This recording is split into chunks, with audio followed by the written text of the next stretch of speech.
Hello and welcome to 5 for the Future for the week of November 27th. Thanks for joining me for this video summary of my weekly paid newsletter that shares 5 top signals of change that you need to know about in order to future-proof your small business. The paid newsletter has more details on each topic, links to the articles, and a lot more on my take as to why these topics stood out to me. But these videos summarize the key points for you, and hopefully you find them interesting, educational, and entertaining. All right, in any case, I'm glad you're here with me this week, and let's get started with our 5 topics for this week. We're very HR focused this week. So let's start with story number 1, retirement or not?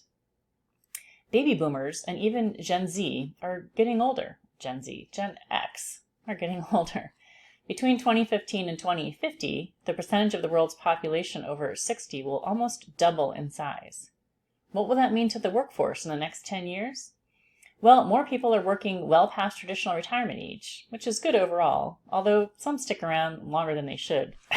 Congress. Are there other ways to address our aging workforce? Well, remote work isn't just for the Gen Z kids. Older folks like it too. Training programs, hiring people with disabilities, promoting from within, increased immigration and automation. Overall, just expect to see a huge shift in the way we work, with more remote options, more automation, more flexible hours, and new ways to educate, recruit, and retain employees of all ages. Be open to all of this as you work to grow your small business. Moving on to story number 2, diversity. While the U.S. military has an excellent reputation for diversity in its ranks, that isn't the case for Marine fighter pilots, where less than 1% are Black, for reasons we understand but haven't really addressed. And the FDIC is apparently no place for women, with some serious issues with sexual harassment and misogyny driving women to leave. Do you want to attend meetings in strip clubs? Or receive sexts from your male supervisors? What is this, middle school? Grow up, boys. And all this is happening even here in 2023, even though women get better grades, attend college, and graduate from college at higher rates than men. Boys and men are apparently getting lost along the way, disconnecting from education and the workforce.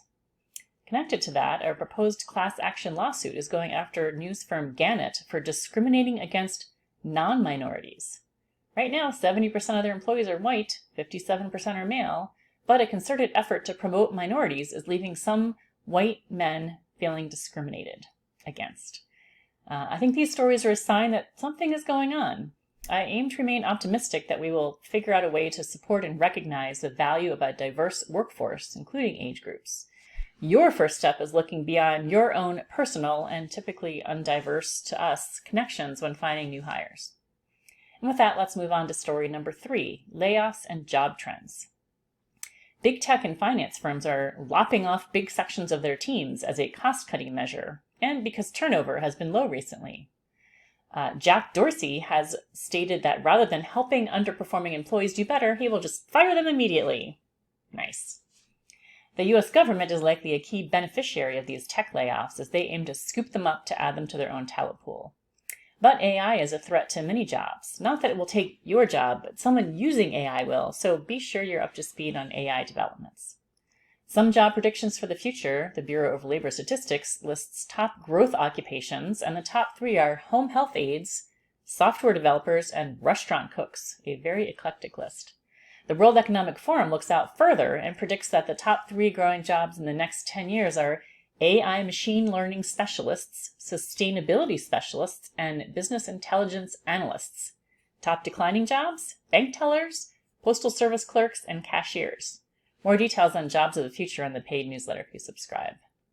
I know that layoffs work very differently for small businesses when you actually personally know every employee and likely their families too. No lopping off of departments. Every layoff is personal. And as far as jobs of the future, it's your job as the business owner to make sure that your business is future-proof, using this information about jobs of the future as a clue to where we are heading. Are you paying attention? All right, moving on to story number 4, data privacy. It's going away. Enough said. Oh, you want more detail? Okay, well, cyber criminals are only growing in their capabilities, disrupting the U.S. Treasury market earlier this month, and AI is learning to detect your emotions based on your facial movements, which may then be used to spy on employees or make hiring and firing decisions. expect to see the use of biometric information, your face, your voice, your finger or palm print, all over the place, including to make purchases at restaurants and stores, as well as a form of security at airports. Welcome to Black Mirror. All right, and our final story, number 5, the price of happiness. How much money do you need to be happy? It turns out the answer is more than you have. Are you shocked? In general, the average person needs $1.2 million in the bank to be happy. But millennials want a higher salary, $500,000 or more, than Gen Z or Gen X, who are looking for closer to $130,000. Overall, though, another study shows that whatever your salary, you need a 50% raise to be happy. It seems highly unlikely that anyone will get a 50% raise anytime soon. But you know who has the best potential to increase earnings? Future-focused small business owners who pay attention to trends around the world and take advantage of them. Is that you? I hope so. And one bonus story for you where the topic is overpromise and underdeliver. Yes, you heard that right. A cruise line has been promoting a 3-year cruise where you basically live on the cruise ship. The cruise was supposed to start a few weeks ago, but then got pushed back twice. The 100+ cabins are all reserved, and passengers have sold their homes, given up their apartments and their belongings, and are ready to board. And it turns out there's no ship. Apparently, they couldn't afford to buy the ship and outfit it, but they didn't want to admit it. The company says they are extremely sorry for the inconvenience. Wow. All right, that's it for this week. Thanks for watching. I'm so grateful you took the time to watch and support these videos, my little passion project that will hopefully help more and more small business owners prepare for the future. So please spread the word. Thanks.